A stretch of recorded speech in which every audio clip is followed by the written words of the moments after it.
Going over to the business blunder of the day, you have Ford recalling about 90,000 vehicles because of a engine valve issue.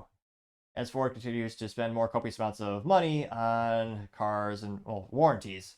Yeah, friendly reminder: fiscal Q2 this year, Ford spent $800 million on warranty work, which yeah, that's not great. Now let's broadcast thanks to your rooters over there. And they say, quote, Ford recalled 90,736 vehicles over an engine valve issue, UX regulators say. That is kind of funny in terms of iconic vehicles that you would want to represent the company. The picture is just a Ford building, and then you see the Ford F-150 Lightning, which is actually not selling so great these days. Their EV division is actually lost $132,000 per EV sold Q2, and also they're scaling back production because popularity is waning as more and more Americans are starting to look at hybrids and less into EVs. Now, going back to the actual substance of the article, say, quote, Ford is recalling 90,736 vehicles as engine intake valves or in the vehicles may break while driving. This according to the National Highway Traffic Safety Traffic Administration. The recall impacts, wow, these aren't even like old. So you can't even use the excuse of like, we didn't calculate the materials would degrade at a certain rate over time. These impact certain 2021 to 2022 Ford Broncos, F-150, Edge, Explorer, Lincoln Autos, and Lincoln Aviator vehicles equipped with either the 2.7 or 3-liter Nano EcoBoost engine. As part of the remedy, dealers will perform an engine cycle test and replace the engine as necessary, free of charge. Not for the shareholders of people who work at Ford, or maybe the consumers, because they have to increase the cost of goods sold to make up for this. But again, it is good for the end users because, again, like all recalls, it doesn't cost the actual person who purchased the car anything except their time and their effort because they do have to go to the dealership. And then it's inconvenient depending on how quickly this can or cannot be fixed.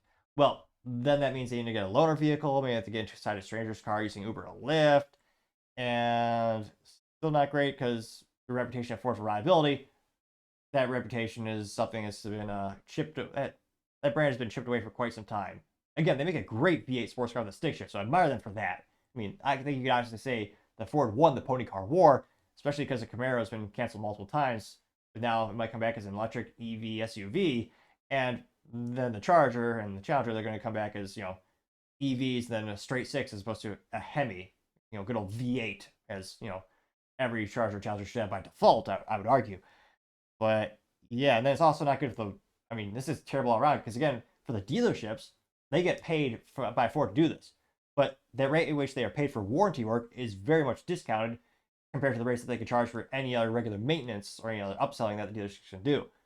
So these situations really are not good for anyone, which is why Jim Farley, again, I think the CEO, he's done a lot of great things. But first and foremost, every single thing they do, focus less on fancy glitz and glamour technology. Just focus on making a bulletproof drivetrain. And shoot, in this case, let's make it actually, literally bulletproof, or I guess, technically speaking, bullet resistance. Again, look at Toyota. That's how they built their brand. That's, again, they have recalls as well, but they built it all about reliability, and people love it. And Ford, they keep having these recalls, and they keep paying so much money on warranty work. And again, it's inconvenient for the consumer. Doesn't leave a good taste in their mouth. It's just a terrible situation. So again, having yet another recall, and again, in this case, sounds like it's going to. An engine intake valve. Yeah, they might have to replace the whole engine. Can't see Ford. That's certainly the business blunder of the day. Thank you, everyone, for taking the time to tune in. Again, trying to get to 4,000 subscribers by the end of the month. So if you can click that button, I greatly appreciate it. Also, give me a thumbs up, thumbs down, or comment. It's a great way to give me some additional feedback, letting me know how I can make the show better and better. Lastly, don't forget to take the time to tell your family, tell your friends, tell your coworkers, heck, tell your enemies, tell anyone and everyone. Just stay safe and fight the good fight.